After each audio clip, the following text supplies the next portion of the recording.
ఒక ఊళ్ళో గోవిందుని యువకుడు ఉండేవాడు. అతను ఆవులు, గేదెల మందను కొండ ప్రాంతానికి తీసుకెళుతూండేవాడు. అయితే అవి గడ్డి మేస్తూ చుట్టుపక్కల ఎటుపడితే అటు వెళ్ళిపోతూండేవి. తప్పిపోతే దొరకవని గోవిందుడు వాటికి చిన్న చిన్న గంటలు మెడకు కట్టాడు. వాటిని మేతకు వదిలేసి తాను కట్టెలు కొడుతూండేవాడు. సాయంత్రం అన్నింటినీ ఇంటికి మళ్లించేవాడు. గంటలు కట్టడంతో ఎంత దూరంలో ఉన్నా వాటిని గుర్తించేవాడు. ముఖ్యంగా తనకు ఎంతో ఇష్టమైన ఆవుకి మంచి ఖరీదైన గంట కట్టాడు. అందువల్ల అది తప్పిపోకుండా ఉండేది.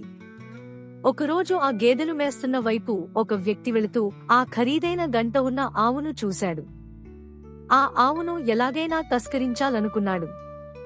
వెంటనే గోవిందుడి దగ్గరికి వెళ్లి, ఆవు మెడలో గంట ఎంతో బావుంది, నాకు అమ్ముతావా?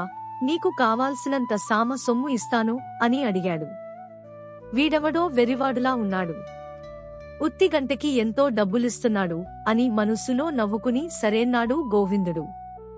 ఆ వ్యక్తి ఆ గంటను తీసుకుని డబ్బులిచ్చి వెళ్ళాడు. ఆ మరునాడు ఆ గంట కొన్న వ్యక్తి గోవిందుడు ఉన్న చోటికి వచ్చాడు. నెమ్మదిగా మెడలో గంటలేని ఆవును ఇంటికి తీసుకెళ్లిపోయాడు. సాయంత్రం కాగానే ఆ ఆవు తప్ప అన్నీ కనిపించాయి. గంట లేకపోవడంతో ఆ ఆవు ఎక్కడున్నదో తెలియలేదు. ఆవు పోయిందని బాధపడ్డాడు. ఆ గంట కొన్నవాడే ఆవును దొంగిలించి ఉంటాడని గ్రహించలేకపోయాడు. అయ్యో, గంట ఉంటే బాగుండేదే అని చింతించాడు. నీతి: అత్యాశకు పోతే మన దగ్గర ఉన్నది కూడా పోతుంది.